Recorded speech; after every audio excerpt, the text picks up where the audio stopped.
할렐루야. 이번 시간에는 왕의 나라 마지막 8번째 순서로 기름을 부어라 이런 제목으로 구속사의 관점에서 바라본 다윗 왕의 그 일생을 크게 그렇게 마무리하는 시간을 갖도록 하겠습니다. 지난번 주제 잠깐 또 우리가 복습해 보도록 하겠습니다. 한 2주 전이지요. 하나님께서는 사무엘 선지자를 통해서 중심을 보셔서 그 하나님 마음에 그 중심에 합당했던 그 다윗을 이제 선택하지요. 그때 그 중심이 히브리어로는 그 본문에 레바브로 나와 있습니다. 물론 레브하고 같은 뜻이죠. 레브 혹은 레바브. 우리말로 마음, 심장, 하트죠. 다윗의 마음 중심에 항상 하나님이 주인 되시고 하나님을 주인 삼고 무엇이든지 작은 일이나 큰 일이나 특별히 전쟁에 나갈 때마다 하나님께 먼저 여쭈었던 그리고 하나님의 응답을 받고 허락을 받고 그렇게 싸우든지 아니면 잠시 기다리든지 그렇게 했던 다윗의 그 삶의 여정을 우리가 성경의 기록들을 통해서 볼 수가 있습니다. 항상 하나님만 의뢰하였던 다윗. 물론 범죄한 때가 있었죠. 그래서 다윗의 이 인생 스토리 큰 그 믿음의 여정 가운데서 범죄하기 이전, 곧 밧세바와의 그런 간음 이전하고 그리고 그 이후 시편 51편에 크게 침상을 눈물로 적시며 그렇게 간절히 회개했던 제발 하나님 성령님만큼 하나님의 영만큼은 거두어 주지 마시라고 거두어 가지 마시라고 그렇게 기도하지요. 물론 이제 다윗의 마지막 그 이제 전쟁을 거의 마치고 평화 시기에 예루살렘에 이제 통일 왕국의 왕이 됐을 때 이제 나중에 교만해서 이제 그 장군 요압을 강제로 시켜서 강압적으로 인구조사 곧 군대를 개수한 것 이것은 또 큰 잘못이었죠. 그런 말미암아 또 역병으로 7만 5천 명입니까? 많은 이스라엘 백성들이 죽게 됐는데 물론 크게 보면 그렇게 두 가지 범죄인데 물론 그 이후에 또 회개했죠. 그래서 다윗은 범죄하기 전과 후 범죄했을 때 이제 또 회개가 반드시 다윗의 삶에 나타나죠. 그리고 나서는 회개한 이후의 삶은 항상 그 중심이 마음에 합했다 하나님께. 그렇게 우리가 다윗의 일생을 그 신앙적인 관점에서 믿음의 여정에서 그렇게 정리해 볼 수 있지 않겠는가 저는 그렇게 평가하고 싶습니다.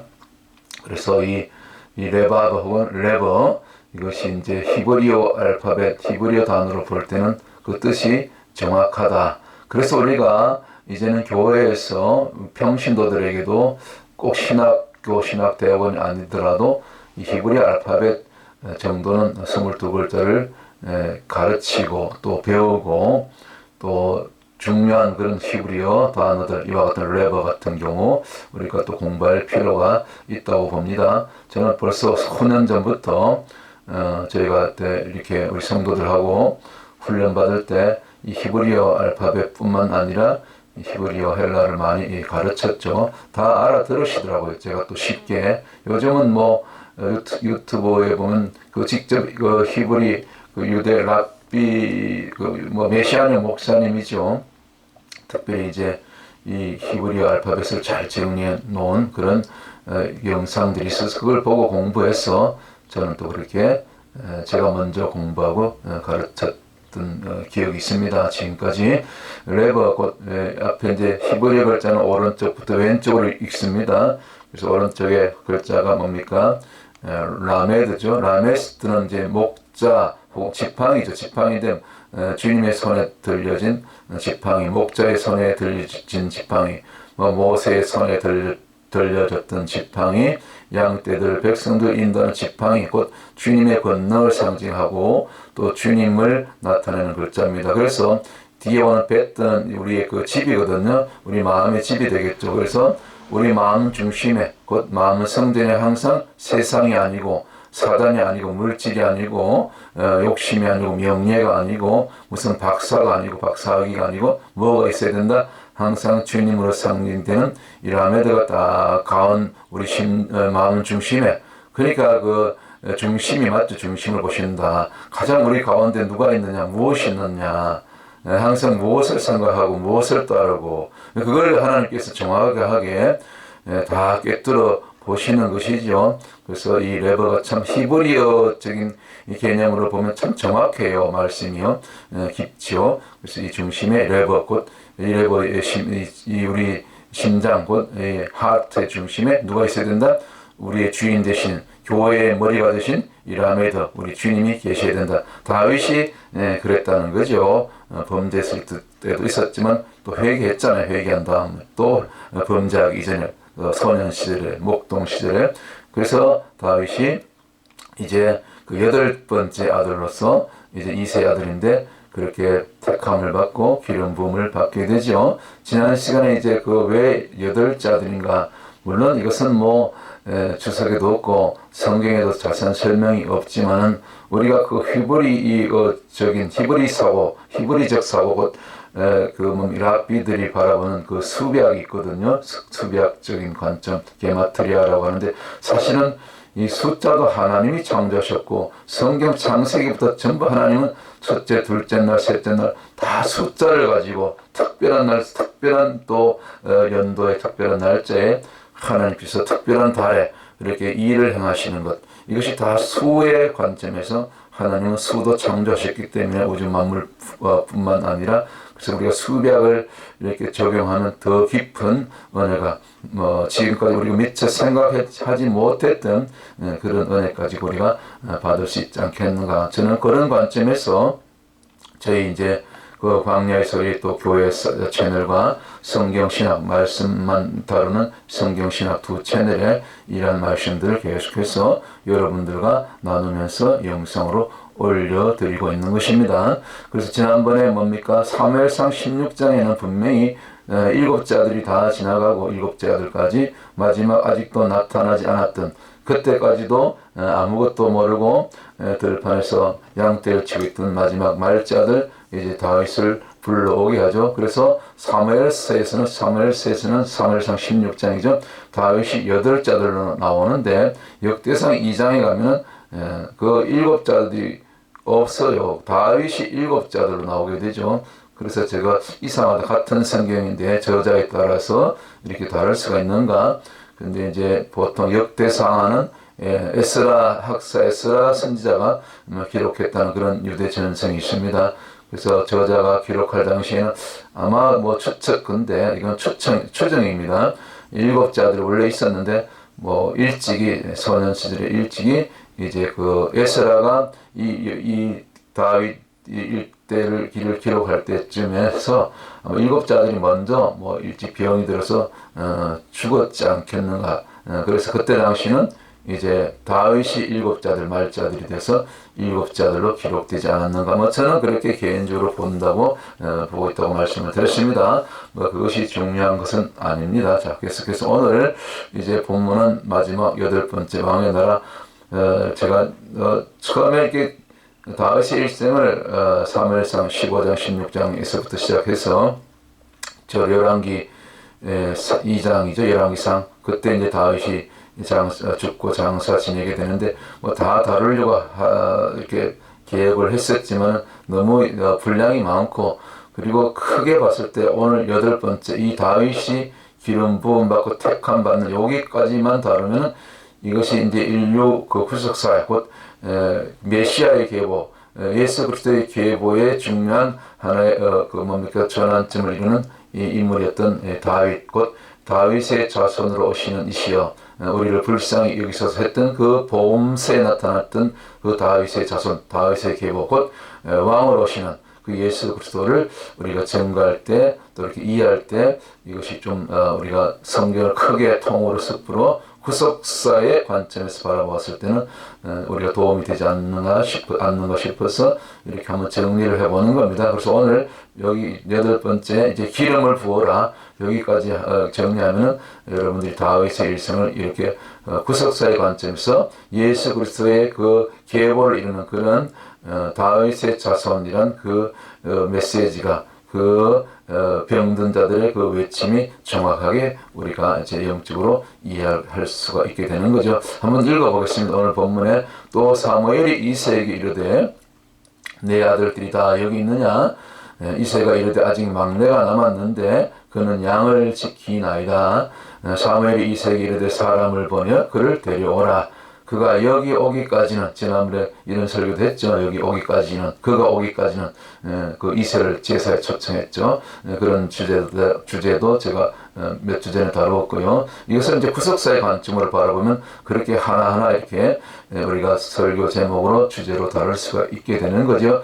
그래서 그가 오기까지는 다윗이 오기까지는 식사 자리에 앉지 아니하겠노라. 물론 제사도 중단된 거죠. 그렇게 볼 수 있겠죠. 오늘로 얘기하면 예배.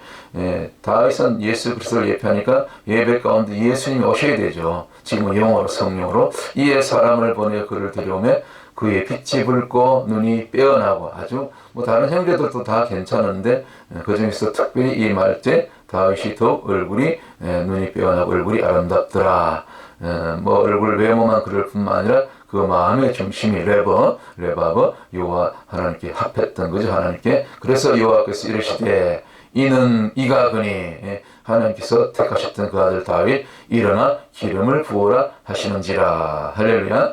그래서 이제 사윗이 이 말씀대로 다윗에게 이제 기름을 붓게 되죠. 그때 기름을 부을 때 이제 그 이 양의 뿔을 양각이라 그러죠. 이 뿔을 가지고 그 뿔에다가 뭡니까?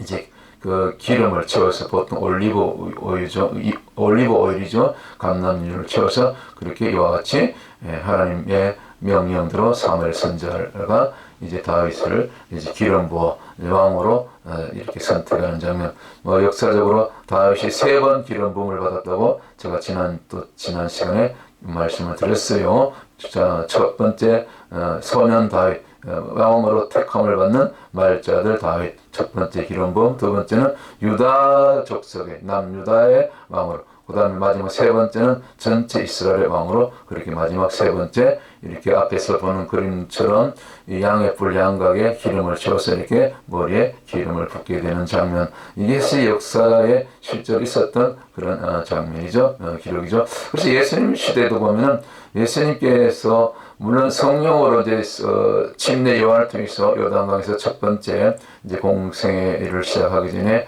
그때 이제 영적인 기름 부음을 받게 되죠. 친히 하늘로부터 직접 이런 눈에 보이는 이 물리적인 그 기름이 아니고 직접 하느님의 기름 부으심 영으로 그렇죠. 그래서 요단강에서 물에서 올라오실 때 그때 하늘로부터 소리가 나고 그리고 비둘기처럼 성령이 임하고 이는 내 택한 아들 내 아들 예수 그리스도라는 그런 음성을 듣게 되죠. 그것이 기름 부음이었지. 예수님께서는 영으로 구약은 이제 예표니까 신약의 예표니까 직접 이와 같이 기름을 부을 수밖에 없었죠. 다윗에게. 자, 그래서 예수님께서 보면 공생에 보면 곳곳에 뭐 이거 7 귀신을 쫓아준 그 여인 있죠. 마리아, 막달라 마리아. 그 다음에 그 외에 또 한 베다니의 마리아 있죠. 그 죽었다 살아난 나사로의 누이 마리아. 이 두 번으로 기억하는데 이렇게 예수님을 배울 때 한 번은 머리에다 옥합을 곁들여서 기름을 값비싼 옥합을 곁들여서 예수님 머리에 또 기름을 붓고 또 이렇게 그 뭡니까 7 귀신을 쫓아준 여인입니까? 이 여인은 또 예수님의 발에 또 기름을 붓고 뭐 그런 기록들이 나옵니다. 복음서에 제가 정확하게 설명했는지 모르겠어요. 가끔 헷갈려요. 이것도 어쩌도 하여튼 그 기름을 붓게 되죠. 이런 것도 하나였던 그 뭡니까 상징입니다. 상징. 예수께서는 그리스도께서 이렇게 기름을 기름 부음을 받았을 때 물론 영으로 이미 기름 부음을 받았지만은 이렇게 상징적으로 또 여인들이 이렇게 은혜를 받고 그 예수님의 장례를 위해서 그 장사를 위해서 미리 기름을 붓는 행위 이런 것을 통해서도 우리가 이 기름 부음의 어떤 그 영적인 어떤 메시지, 곧 메시아, 구약에서는 메시아죠. 메시아를 이제 헬라어로 번역하면 그리스도, 곧 기름 부음 받은 자다, 그런 뜻이죠. 그렇게 예수께서 하나님 자신이 하나님의 아들로서 오셔서 이 땅에 오셔서 영으로 오셔서 성령으로 오셔서 성령을 입고 육으로 오셔서 물론 마리아 몸을 빌려서 이렇게 실제로 이제 하나님 나라의 사역, 구속 사역을 본격적으로 시작한 공생의 시작 전에 먼저 이렇게 기름 부음을 받고 하나님의 방법으로 하늘부터 친히 요단강에서 올라오실 때 그렇게 기름 부음이 임했죠. 그래서 또 양들의 습성에 우리는 뭐 양을 안 쳐봤기 때문에 자세히는 모르지만은 이 앞에 있는 그런 그 그림처럼 그 anointing ships has with oil 그 다음에 shield도 이게 쉴드 친다 그러죠. 이게 보호하는 거죠. 방패막으로. Then from deadly insect 아주 그 치명적인 인섹트 곤충이잖아요. 이 양들의 머리에 이렇게 기름을 붓는가 봐요. 뭐 저는 뭐 보진 적은 없는데 여기 보니까 이런 기사가 있더라고요. 그 인터넷에. So anointing became symbolic of blessing.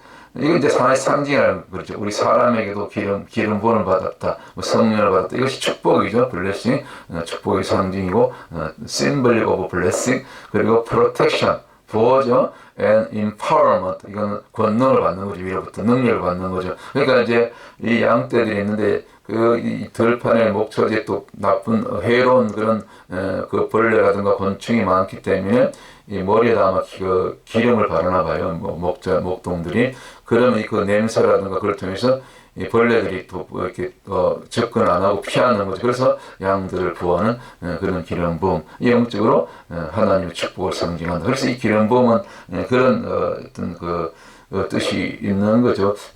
저는 이런 내용은 또 잘 몰랐는데 양들에게도 이렇게 기름을 바르는구나. 참 지혜롭죠. 이제 목자들이 참 그 다윗도 목자였지만 참 지혜롭고 뭐 기름을 붓는 정도만 아니라 기름 붓는 일만 있는 것이 아니라 때로는 선한 짐승들과도 싸워야 되잖아요.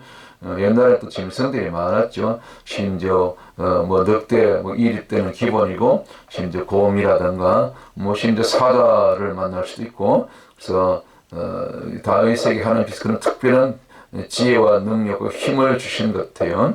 뭡니까 골리앗을 물맷돌로 그냥 쓰러뜨려서 그렇게 그의 목을 자르는 그런 참 용맹함. 그 모든 것이 사실은 이 기름 부음이죠. 위로부터 하나님께로부터 이 기름 부음이 있었기 때문에 이 양떼들을 또 지켜내고 골리앗을 물리칠 수 있었지 않는가. 그래서 우리가 참 이 기름 부음이 중요하다. 이사야서 61장 1절 3절에도 보면 참 좋은 내용이잖아요. 우리 한번 같이 보시겠습니다. 주 여호와의 영이 내게 내리셨으니 이 기름 부음이죠. 성령이고 이는 여호와께서 내게 기름을 부어서 아멘. 가난한 자에게 아름다운 소식을 전하게 하려 하십니다. 가난도 물러가고 질병도 떠나가고 귀신도 떠나가고 나를 보내사 마음이 상한 자를 고치며 포로된 자에게 자유를 갇힌 자에게 노임을 선포하며 여호와의 은혜의 해와 우리 하나님의 보복의 날 신원한다 그러죠. 신원의 날을 선포하여 모든 슬픈 자를 위로하되 무릇 시온에서 예루살렘 슬퍼하는 자에게 화관을 주어 그 죄를 대신하며 기쁨의 기름으로 여기 기름이 나오죠. 기쁨의 기름 그 다음에 능력의 기름 은혜의 기름 모든 것 그 슬픔을 대신하여 찬송의 옷으로 그 근심을 대신하시고 그들이 의의 나무 곧 생명나무죠. 곧 여호와께서 심으신 그 영광을 나타낼 자라 일컬음을 받게 하려 하심이라. 할렐루야. 1차적으로 이건 주님께 해당되는 말씀이죠. 또 주님의 영을 받은 이 마지막 때 신부교회 신부영성 저와 여러분들 꼭 구약의 선지자들뿐만 아니라 예수님의 사도들뿐만 아니라 이 시대 마지막 베드로전서 2장 9절입니까?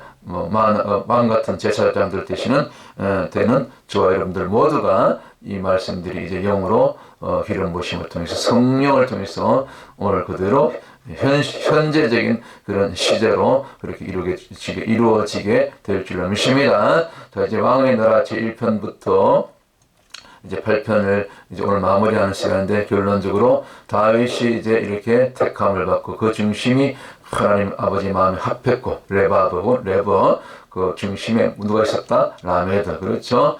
예, 그 목자의 지팡이고 또 주님을 상징하는 라메드. 앞에 여기 주님께서 이제 그 지팡이를 들고 있잖아요. 양떼를 이끄는. 참 이 그림이 참 성화가 은혜스러워요. 참 뒤에 주님만 바라보고 주님 꽁무니만 따라서 그 가는 양떼들 좌우로 이렇게 비키지 않고 빗나가지 않고 다른 길로 가지 않고 우리가 끝까지 이 앞에 있는 그런 좋은 성화처럼 주님만 바라보고 일생 동안 주님의 뜻을 따라서 말씀을 순종하며 주님이 가장 기뻐하시는 지상명령, 사도 바울이 가장 사랑했던 아들 같은 제자 디모데에게 디모데전서 1장 2장을 보면 먼저는 경건의 훈련을 통해서 마지막 때를 얻든지 못 얻든지 말씀을 전하라. 전도하다가 오라. 전도자로 살다가 오라. 그러면서 마지막 옥중 로마 감독 2차 감옥 옥중에서 마지막 유언같이 남긴 그 말씀이 사도 바울의 그 전도명령. 또 주님께서도 마지막 승천하시기 전에 제자들 향하여 이 땅 끝까지 복음을 전하라는 그 지상명령. 이것이 같은 것이죠. 자, 그래서 다윗이 기름 부음을 받았던 것은 이제 그 사무엘상 16장 12절 아까 읽었는데, 첫 번째 이 양각이 양의 뿔인데, 이 뿔은 뭡니까? 이제 이걸 좀 정리해드리면, 위에서 하늘로부터 임하는 하나님께서 부어주시는 그런 어떤 권위죠. 힘이죠. 파워죠. 능력이죠. 그래서 신적인 권위. 세상의 권위가 아니고, 세상의 파워가 아니고, 그런 권력이 아니고, 하나님께서 직접 친히 하늘로부터 부어주시는 그런 신적인 그런 권위, 그런 능력, 파워, 이걸 갖다가 양각 뿔이죠. 양의 뿔. 뿔은 그것을 상징합니다. 권위, 힘과 능력. 그런데 세상의 것이 아니고 위로부터 하나님께서 부여하시는 그런 신적인 파워. 그리고 기름을 부었다는 것은 아까 보니까 양떼들 기름을 보니까 상한 해로운 그런 치명적인 곤충들로부터 보호해준다 그랬잖아요. 이 기름은 그러니까 이 세상과 구별된다는 것, 죄와 구별된다는 것, 그렇죠? 그래서 그리스도와 벨리알이 함께하지 못하는 것처럼 모든 악을, 죄를, 불순종을 이렇게 제거하고 멀리하고 경계하고 딱 선을 긋는 그런 어떤 구별이죠. 그래서 아무나 기름 부음을 받지 못하죠. 그래서 구약의 대표적으로 왕이나 선지자, 그다음 제사장들에게만 기름을 부었다. 대제사장, 그죠? 포함해서 예수님 바로 다 이것은 그리스도 곧 메시아의 그 그림자 예표죠. 메시아가 이루신 그 헬라어로는 그리스도 곧 기름 부음 받은 자, 진정한 하늘의 기름 부음을 받은 자는 예수 그리스도죠. 물론 구약의 선자들이 그런 어떤 그 상징적으로 왕이 되었든지 그다음에 선지자가 되었든지 제사장들이 기름 부음을 받게 되는데 다 예수 그리스도의 기름 부음의 이 3대 사역의 어떤 그 기름 부으심의 세 가지 이 사역의 어떤 뭡니까? 어떤 영적인 그 특징이죠. 그다음에 그럴 때 그 기름 부음을 받았을 때 아까 보니까 하나님의 신에 크게 감동되니라. 그 다음에 나오는 구절이죠. 이제 기름 부음 받은 다음에 그러자 즉시 그때 다윗이 크게 여호와 신에 감동되었더라. 그런 말씀이 나와요.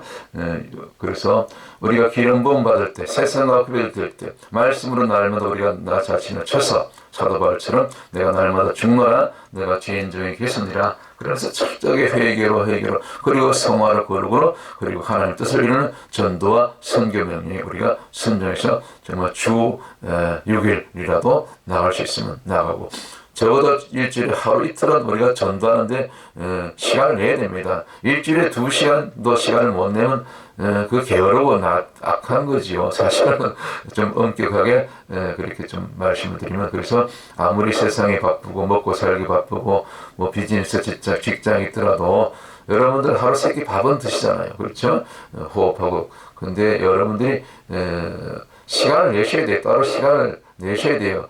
기름 부어서 따로 구별하는 것처럼 시간을 구별해야 되는 것이죠. 하나님의 전도를 해서 사역을 해서 그렇죠. 그럴 때 여호와 신이 여러분 가운데 크게 감동 주시고 또 기름 부어 주시고 능력 주셔서 주님의 지상 명령, 전도와 선교 명령, 마지막 때 정말 거리에서 또 도시에서 외치는 자의 소리가 되고 세례요한처럼 침례요한처럼 그리고 구약의 이 마지막 때 말세 시대를 끼우는 그런 에스겔 선지자 같은 파수꾼의 이스라엘의 또 세상의 마지막 때 파수꾼의 역할을 사명을 감당하는 저와 여러분 되실 줄 믿습니다. 할렐루야. 그래서 지금까지 8주 동안 8번의 주제로 이 왕의 나라 곧 구속사의 관점에서 바라본 다윗 땅의 일생 곧 크게 이렇게 기름 부은 반 과정까지 그리고 나머지 이제 왕으로서 살다가 세상을 떠나는 거죠. 그런 것을 이렇게 예수 그리스도를 나타내는 그 구속사의 계보를 통해서 이 다윗의 일생을 이렇게 한번 정리해 보았습니다. 자, 여기까지 마치고 다음에 또 다른 주제로 여러분들 찾아뵙도록 하겠습니다. 오늘 또 주님 때문에 주님 안에서 승리하시고 평안하시기를 주 이름으로 축복합니다. 샬롬.